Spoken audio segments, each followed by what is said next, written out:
The other day, somebody actually requested that I made a video comparison between the Volvo XC90 and the car that I'm currently driving right now is the Proton X90. So, because I have a first-hand experience regarding both cars, the first car was about an XC90 T8 Inscription, not the one with the plus. And as you compare with what we have here in Proton X90, the interior, this is a Napa leather actually. However, the color is something that I am not fond of because it's only available in black. However, the one that I had, 2016 Volvo XC90 T8 was in beige in color, so it looks more luxury, and it has a very nice interior in XC90. The Volvo one, I will say Volvo and Proton from now on. So basically, in terms of interior, there are a lot of plastic materials in the Proton. However, in terms of design as well, it looks a bit rugged. It looks like a car from more like a, I don't know, Chinese looking, as compared to the Volvo, where it has wooden finishing and whatnot. It looks really simple, very minimalistic, very Swedish. But here, as you can see, the console, I mean the one that we have in the Volvo is it's like a crystal gear knob, but here we have something more normal, something more usual. And see, the center console looks a bit rugged like this, but this is all plastic, right? And then it has a button to make auto parking, and this is real stitching, by the way. So it has some soft material here and here, but not here, not here, okay? Here but not here. This is like the handle is so big, but if I pull it like this, it feels so cheap because it's just plastic. So it's not really aluminium or whatnot that makes you feel a bit luxury in this car. And the one that I had for the, what do you call this, for the Volvo, has a panoramic sunroof. But here in Malaysia, I don't think it is something that you want, because it's going to make it hot for you. But however, it will be a very nice touch if we have it. It's a nice to have, because if you go to Kuala Lumpur, then you can see the skyscraper quite easily when you go past it with your family. Other than that, it's quite useless really. I very seldom that I actually use the panoramic sunroof in my Volvo, in my previous car, which is the Volvo. As you can see, this is the center console. I mean, it's nice. It's wrapped with leather. Again, it has a logo here, the Proton logo instead of Geely for sure. We know that this is actually a Geely based model. However, some tweaks have been done for this particular car with regards to the suspension system. It's using the multi-link. However, the Volvo XC90 is using the air suspension system, which actually caused a lot of headache to me. Because the reason why I sold it off is after I repaired the front suspension system. It cost me a lot of money, cost me a lot of fortune. Then the rear suspension started to act up.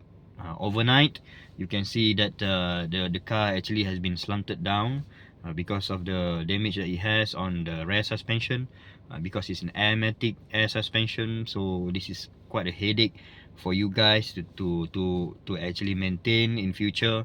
However, in this Proton is using the multi-link system, so I think it's quite normal, quite easier to maintain. And other than that, people want to see, people want to know about the performance. For sure, this is a 1.5 liter engine, Proton under the hood. So for the Volvo, it's actually about 2.0 liter engine, twin turbo charge, twin turbo charge. So it's very fast. It was very fast. However, if you are using the sports mode for the Proton, it gives you a very strong performance as well. If you switch to economy, for sure it will be very sluggish. Not very sluggish, I would say it's a bit sluggish that you can feel it. So there is pros and cons about the performance. Overall, there's no regret for me switching from XC90 to X90, from Volvo to Proton. People might say that is a bit of a downgrade. Yes, it is in terms of the brand.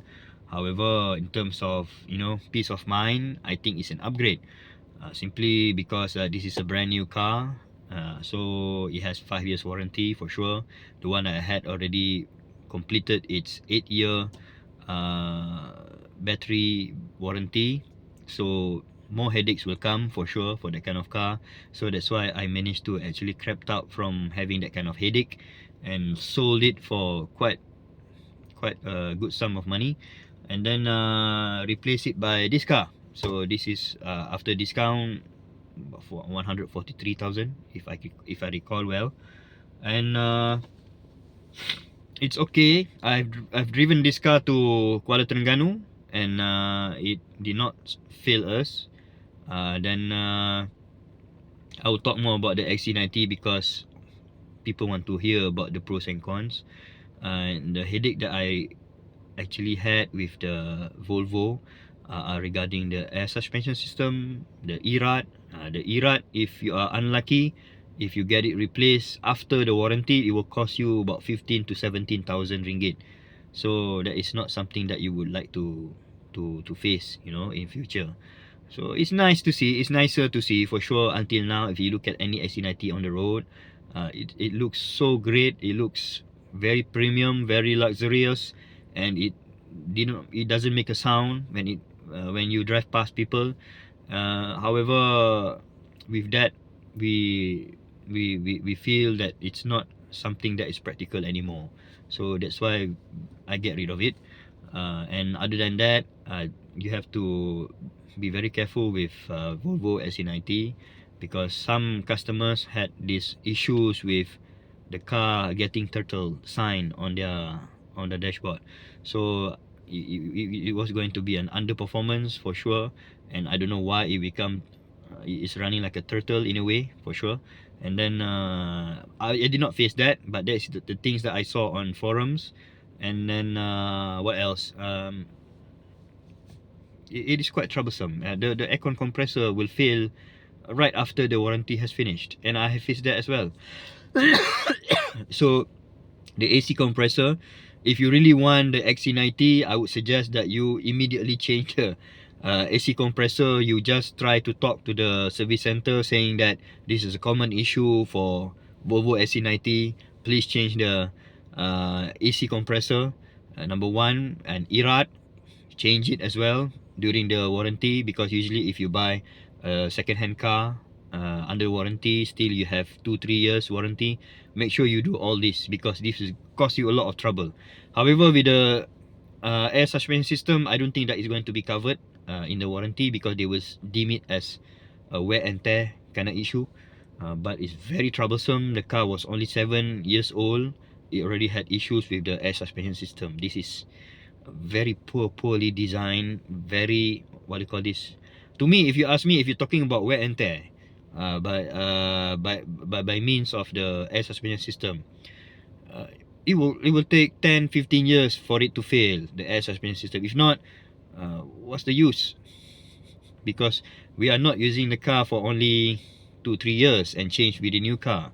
We are going to use it for minimum 10 years. Some people will just use it for 15 years, 20 years, 30 years. There are people who really love the car, and they feel very attached to their car. So that's why I don't think a 7-year-old car should face air suspension system failure. So that's why, to me, I don't know if they have